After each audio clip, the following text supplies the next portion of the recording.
முத்தமிழறிஞர் பெருந்தகை அண்ணா ஆரம்பித்த திமுகவில் தாய் கழகமான திமுகவில் மகிழ்ச்சியோடு என்னை இணைத்துக் கொண்டிருக்கிறேன். என்னை இணைத்துக் கொண்டிருக்கின்ற திராவிட முன்னேற்ற கழகத்தினுடைய தலைவர் மாண்புமிகு தமிழ்நாடு முதலமைச்சர் தளபதி அவருக்கு என்னுடைய முதல் நன்றியும் வணக்கத்தையும் இந்த நல்ல நேரத்திலே தெரிவித்துக் கொள்ள கடமைப்பட்டிருக்கிறேன். இன்றைக்கு அரசியலில்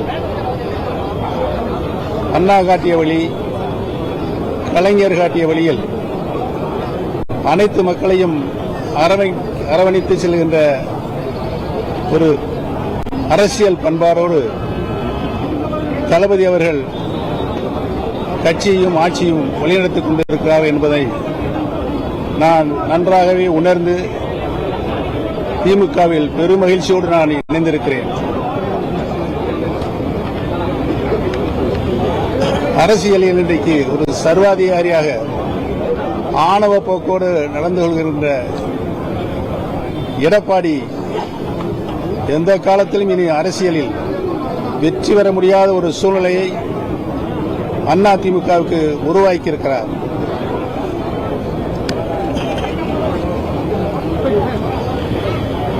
அம்மா அவருடைய மறைவுக்கு பின்னால் லட்சக்கணக்கான அனைத்து இந்திய அண்ணா முன்னேற்ற கழக தொண்டர்கள்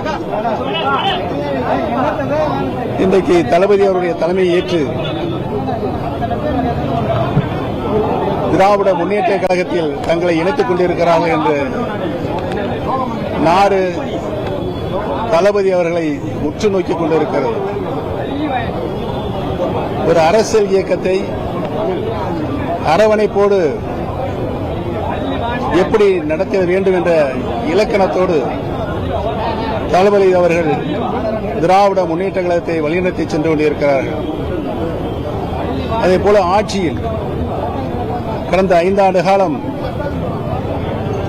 முதலமைச்சராக பொறுப்பேற்று அனைத்து நிலைகளிலும் அனைத்து துறைகளிலும் நின்று ஒரு சிறப்பான ஆட்சியை நாட்டு மக்களுக்கு அர்ப்பணிக்கிற நோக்கத்தோடு தளபதி அவர்கள் ஒரு நல்ல ஆட்சியை, சிறந்த ஆட்சியை, சீர்மிகு ஆட்சியை தமிழக மக்களுக்கு தந்து கொண்டிருக்கிறார்கள் என்பது பல்வேறு சாதனைகளை அவர்கள் புரிந்து கொண்டிருக்கிறார்கள் என்பதை நாடு உன்னிப்பாக கவனித்துக் கொண்டிருக்கிறது. அடித்தட்டு மக்கள் மேற்தட்டு மக்களுக்கு இணையாக தங்களுடைய வாழ்நாளை உருவாக்கிட வேண்டும் என்ற நல்ல நோக்கத்தோடு தளபதி அவர்கள் சிறப்பான ஆட்சியை